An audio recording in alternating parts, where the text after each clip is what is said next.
Yes, hello. Okay, ni mwendelezo wa tips zetu za kiafya kupitia platformu yako ya afya yako utajiri wako. Okay. Nimeelekeza madarasa mengi na masomo mengi sana kuhusiana na tezi dume. Sasa tuone madhara makubwa matatu ya tezi dume pale ambapo inapokuwa inakumbana na changamoto aidha ya kutanuka au imeliwa na bakteria mpaka kufikia kwenye kansa. Kitu cha kwanza, tezi dume ina madhara mengi, lakini haya ni madhara makubwa matatu. Madhara ya kwanza, tezi dume inapokuwa ina changamoto, tayari unakuwa una riski kubwa ya kupata mawe kwenye figo. Unapata ile kidney stone. Ni madhara ya kwanza, lakini pia madhara ya pili, mtu mwenye changamoto ya tezi dume au tezi dume yake inakuwa ina changamoto, tayari anakuwa ana riski kubwa ya kupata upungufu wa nguvu za kiume. Anapoteza ile, anakuwa na ile low sexual performance drive. Maana yake ni kwamba stamina, uwezo wa kuperform tendo la ndoa linakuwa lipo very weak. Inakuwa ipo hivyo. Lakini pia mtu ambaye ana changamoto kwenye tezi dume yake mara nyingi anakuwa na changamoto kubwa sana ya yeye kuweza kuwa na changamoto katika mfumo wake mzima wa mkojo. Kwenye ile urinary system, ikiwa ina maana kwamba kuna kipindi maybe anakuwa labda anasumbuliwa na UTI za mara kwa mara, au kuna kipindi anakuwa anapata zile frequent urination, anakuwa anapata ile hali ya kukojoa mara kwa mara. Na actually mara nyingi hii inakuwa sana ni nyakati za usiku. So yapo madhara mengi, lakini hao ni madhara ambayo ni makubwa matatu.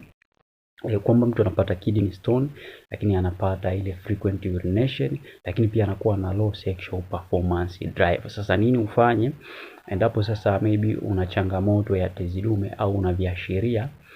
Unachotakiwa kufanya ni kututafuta katika clip yetu hii.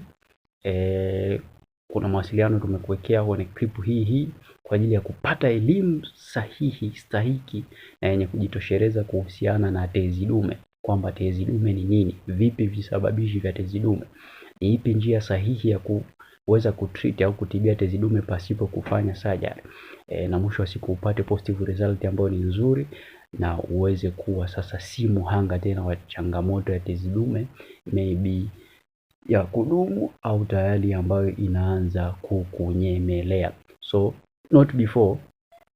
Tezi dume sasa hivi ni changamoto ambayo sio inawakuta tu wanaume kuanzia miaka 45 plus, hapana. Sasa hizi ni kuanzia hata yule mwenye umri wa miaka 18 tayari anakuwa anapitia changamoto hii ya tezi dume, kwa sababu fact au visababishi vinakuwa vingi sana. Waliofanya masturbation muda mrefu, lifestyle, mfumo wa maisha, ulaji mbovu and so on. Hizo ni fact nyingi sana ambazo zinaweza zikaled mtu kupata prostate gland cancer au prostate gland enlargement. Kwa hiyo make sure unatutafuta hapo kuweza kupata elimu, ushauri na tiba stahiki juu ya changamoto ya tezi dume.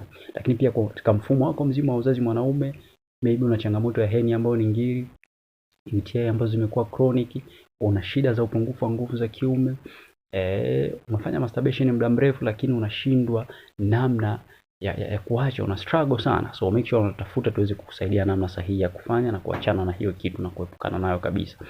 Lakini pia ni mhanga ambaye unakuwa unapitia changamoto ya maumivu ya mgongo, nyonga na kiuno mwanaume, make sure hizi si hali stahiki na si hali rafiki. Tutafute hapo tuweze kukusaidia.